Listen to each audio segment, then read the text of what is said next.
आज आपने जो प्रश्न पूछा है, वो कोई शर्म का विषय नहीं है। ये आपकी आत्मा की एक गहरी पुकार है। ये इस बात का संकेत है कि आपके भीतर कोई शक्ति है, जो इस बंधन से मुक्त होना चाहती है। आप अकेले नहीं हैं। आज लाखों युवा इस दलदल में फंसे हुए हैं और बाहर निकलने का रास्ता खोज रहे हैं। आपका ये प्रश्न पूछना ही आपकी आधी जीत है, क्योंकि आपने ये स्वीकार कर लिया है कि आप एक ऐसी आदत से बंधे हैं जो आपकी ऊर्जा, आपके तेज और आपके आत्मसम्मान को नष्ट कर रही है। ये प्रश्न कमजोरी का नहीं, बल्कि जागृति का पहला लक्षण है। आज हम इस विषय पर बात करेंगे, लेकिन डॉक्टर या मनोवैज्ञानिक की तरह नहीं, बल्कि एक आध्यात्मिक मित्र की तरह। हम ये समझने की कोशिश करेंगे कि ये आदत क्यों लगती है, ये हमारे शरीर, मन और आत्मा पर क्या प्रभाव डालती है, और सबसे महत्वपूर्ण, इससे हमेशा के लिए कैसे मुक्त हुआ जा सकता है। अगर आप सच में इस यात्रा के लिए तैयार हैं, तो इस वीडियो को अंत तक देखिएगा। ये केवल जानकारी नहीं, बल्कि आपके रूपांतरण की पहली सीढ़ी बन सकती है। यदि मेरे शब्द आपके हृदय को स्पर्श करें, तो इस चैनल को सब्सक्राइब करके इस आध्यात्मिक परिवार का हिस्सा बने। ये एक प्रेमपूर्ण निमंत्रण है।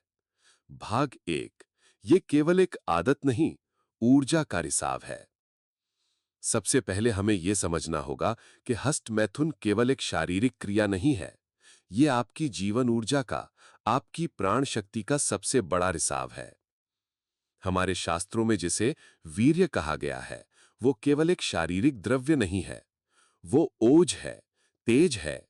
ये वही ऊर्जा है जो आपके चेहरे पर चमक, आपकी बुद्धि में प्रखरता, आपके संकल्प में दृढ़ता और आपकी आत्मा में आत्मविश्वास बनकर प्रकट होती है। आप कल्पना कीजिए, एक दीपक है जिसमें तेल भरा है। जब तक तेल है, दीपक प्रकाश देगा। लेकिन अगर उस दीपक में एक छेद हो और तेल लगातार बहता रहे, तो क्या होगा? दीपक बुझ जाएगा। आपका शरीर वो दीपक है और आपका वीर्य वो तेल है।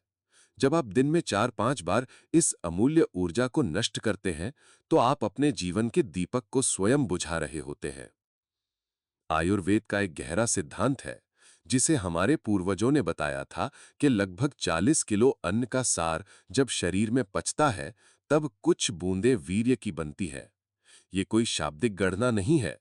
ये एक संकेत है कि ये ऊर्जा कितनी कीमती है। ये आपके जीवन का सार है, आपकी रचनात्मकता का स्रोत है। इसी ऊर्जा से एक नए जीवन का सृजन हो सकता है, तो सोचिए ये कितनी शक्तिशाली होगी। जब आप इस ऊर्जा को बार बार नष्ट करते हैं, तो इसका प्रभाव केवल शरीर पर नहीं पड़ता। शारीरिक प्रभाव, शरीर खोखला होने लगता है। आंखों के नीचे काले गड्ढे, चेहरे की चमक खत्म होना, कमर और घुटनों में दर्द, थोड़ी सी मेहनत में थक जाना, ये सब इसी ऊर्जा के क्षय के लक्षण है। मानसिक प्रभाव, मन चंचल और कमजोर हो जाता है। एकाग्रता यानी कंसंट्रेशन की कमी होने लगती है। आप कुछ भी याद नहीं रख पाते। मन में हर समय कामुक विचार चलते रहते हैं, जिससे आप किसी भी रचनात्मक कार्य में मन नहीं लगा पाते। आध्यात्मिक प्रभाव, ये सबसे खतरनाक प्रभाव है। आपका आत्मविश्वास, सेल्फ एस्टीम पूरी तरह से खत्म हो जाता है। आप खुद की नजरों में गिर जाते हैं। आपको अपराध बोध यानी गिल्ट महसूस होता है। आपकी इच्छा शक्ति यानी विल पावर इतनी कमजोर हो जाती है कि आप कोई भी संकल्प लेकर उसे पूरा नहीं कर पाते। आप ईश्वर से, ध्यान से, प्रार्थना से दूर भागने लगते हैं। ये केवल एक आदत नहीं, ये एक चक्रव्यूह है। आप जितना इससे निकलने की कोशिश करते हैं, उतना ही इसमें फंस जाते हैं। लेकिन आज हम उस चक्रव्यूह को भेदने का मार्ग जानेंगे। भाग 2, आदत की जड़। हम इसमें क्यों फंसते हैं? किसी भी समस्या का समाधान करने से पहले उसकी जड़ को समझना आवश्यक है। ये आदत क्यों लगती है? इसके मुख्य 3 कारण हैं। मन का खालीपन। जब जीवन में कोई बड़ा लक्ष्य, कोई ऊंचा उद्देश्य नहीं होता, तो मन खाली रहता है। और कहावत है, खाली दिमाग शैतान का घर। जब मन के पास करने के लिए कोई रचनात्मक कार्य नहीं होता, तो वो अपनी ऊर्जा को भोग और वासना की ओर मोड़ देता है। गलत संगति और वातावरण। आज के समय में इंटरनेट और स्मार्टफोन इसके सबसे बड़े कारण हैं। अश्लील यानी पोर्नोग्राफिक सामग्री तक पहुंच बहुत आसान हो गई है। जब आप बार बार ऐसी चीजें देखते हैं तो आपके मन में वैसे ही चित्र और विचार बनते हैं जो आपको इस कर्म के लिए उत्तेजित करते हैं। आनंद की गलत खोज। हर आत्मा आनंद की खोज में है, सुख की खोज में है। यह हमारा स्वाभाविक गुण है।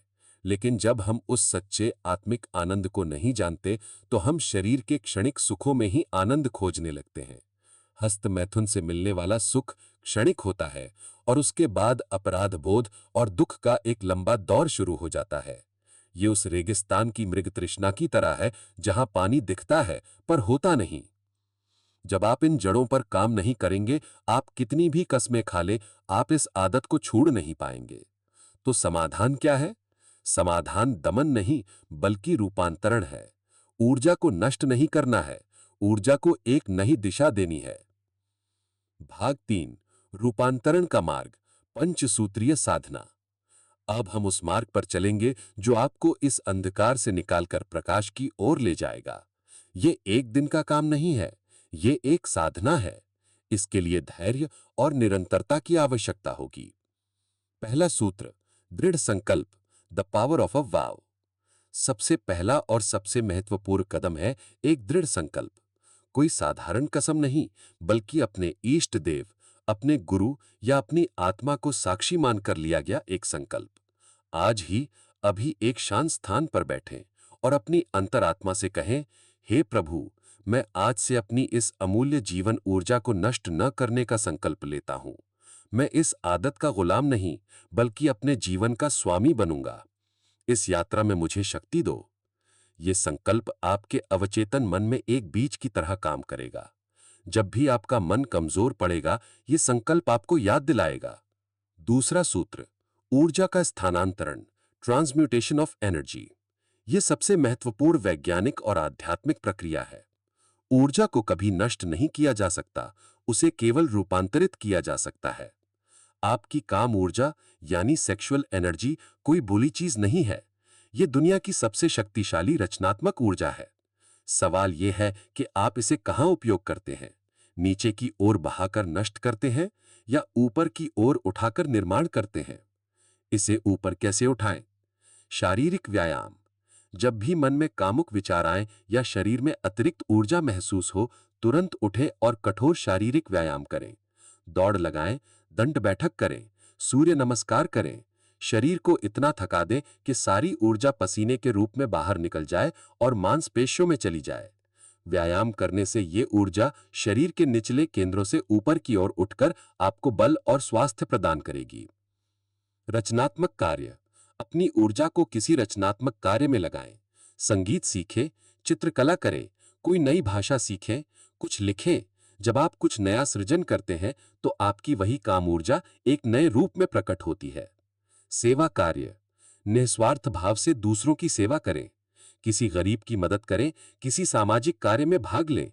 जब आप सेवा करते हैं तो आपका अहंकार गलता है और आपकी ऊर्जा शुद्ध होती है। तीसरा सूत्र, वातावरण का शुद्धिकरण। जैसे एक पौधे को पनपने के लिए अच्छी मिट्टी, हवा और पानी चाहिए, वैसे ही आपके मन को शुद्ध रहने के लिए एक शुद्ध वातावरण चाहिए। Digital detox. अपने मोबाइल और कंप्यूटर से सारी अश्लील सामग्री तुरंत डिलीट करें। ऐसी वेबसाइट्स और ऐप्स को ब्लॉक करें। उन सोशल मीडिया अकाउंट्स को अनफॉलो करें जो आपके मन में वासना जगाते हैं। अच्छी संगति। ऐसे मित्रों से दूर रहें जो हर समय केवल इन्हीं बातों में लगे रहते हैं। महापुरुषों की जीवनियां पढ़ें, सत्संग सुनें, प्रेरणादायक वीडियो देखें। आहार की शुद्धि। आपका आहार आपके विचारों को सीधे प्रभावित करता है। बहुत अधिक तला हुआ, मसालेदार, तामसिक भोजन यानी प्याज, लहसुन, मांस, मछली शरीर में उत्तेजना पैदा करता है। सात्विक, हल्का और सुपाच्य भोजन करें। चौथा सूत्र, मन का उपचार। मन ही इस खेल का केंद्र है। मन को साधने के लिए कुछ आध्यात्मिक विधियां अपनाएं। प्राणायाम। अनुलोम विलोम और भ्रामरी प्राणायाम मन को शांत करने के लिए रामबाण है। रोज सुबह 10 से 15 मिनट प्राणायाम करने से आपका नर्वस सिस्टम शांत होगा और व्यर्थ के विचार कम हो जाएंगे। मंत्र जाप। ओम नमः शिवाय या अपने किसी भी इष्ट मंत्र का जाप करें। मंत्र एक ध्वनि कवच की तरह काम करता है जो नकारात्मक विचारों को आपके मन में प्रवेश करने से रोकता है। जब भी मन भटके, तुरंत जाप शुरू कर दें। ध्यान। ध्यान का अर्थ है विचारों को देखना, उनसे लड़ना नहीं। रोज 10 मिनट शांत बैठकर अपनी आती जाती सांसों को देखें। धीरे धीरे आप पाएंगे कि आप विचारों के गुलाम नहीं बल्कि उनके दृष्टा बन गए हैं। आप और आपके विचारों के बीच एक दूरी पैदा हो जाएगी और यही दूरी आपको सही निर्णय लेने की शक्ति देगी। पांचवा सूत्र, धैर्य और आत्म करुणा। ये यात्रा एक सीधी रेखा नहीं है। हो सकता है कि आप शुरुआती दिनों में एक दो बार असफल हो जाए। अगर ऐसा होता है तो निराश न हो। खुद को कोसे नहीं, अपराध बोध में ना डूबें। यह भी एक जाल है। अगर गलती हो जाए तो उठें, खुद को माफ करें और दुगनी शक्ति से फिर से अपने संकल्प पर लग जाए। याद रखें, एक बच्चा चलना सीखते समय सैकड़ों बार गिरता है, लेकिन वो हार नहीं मानता। आपको भी हार नहीं माननी है। हर सुबह एक नई शुरुआत है।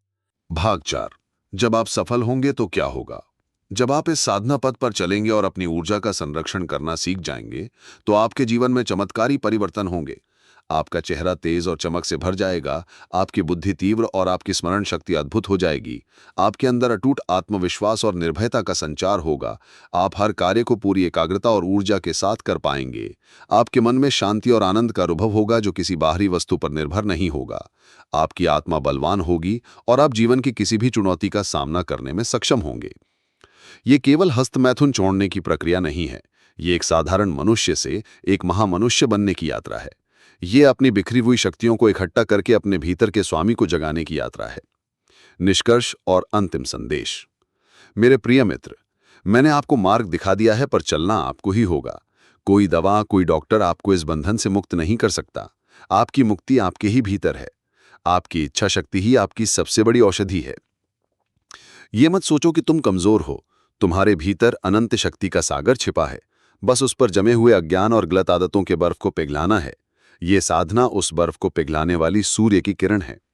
आज ही पहला कदम उठाओ। एक छोटा कदम। शायद आज सिर्फ 5 मिनट व्यायाम करो या 5 मिनट मंत्र जप करो, लेकिन शुरुआत करो। क्योंकि अनंत मील की यात्रा भी पहले कदम से ही शुरू होती है। ब्रह्मांड आपकी मदद करने के लिए तैयार है, लेकिन पहले आपको अपनी मदद करने का संकल्प लेना होगा। यदि इस वीडियो ने आपके अंदर एक छोटी सी भी चिंगारी जलाई है, तो कमेंट में लिखें, मैं इस यात्रा के लिए तैयार हूं। आपका यह संकल्प ब्रह्मांड में एक घोषणा होगी। ईश्वर आपको इस पथ पर चलने की शक्ति और साहस प्रदान करें। आप विजयी हों। ओम शांति शांति शांति।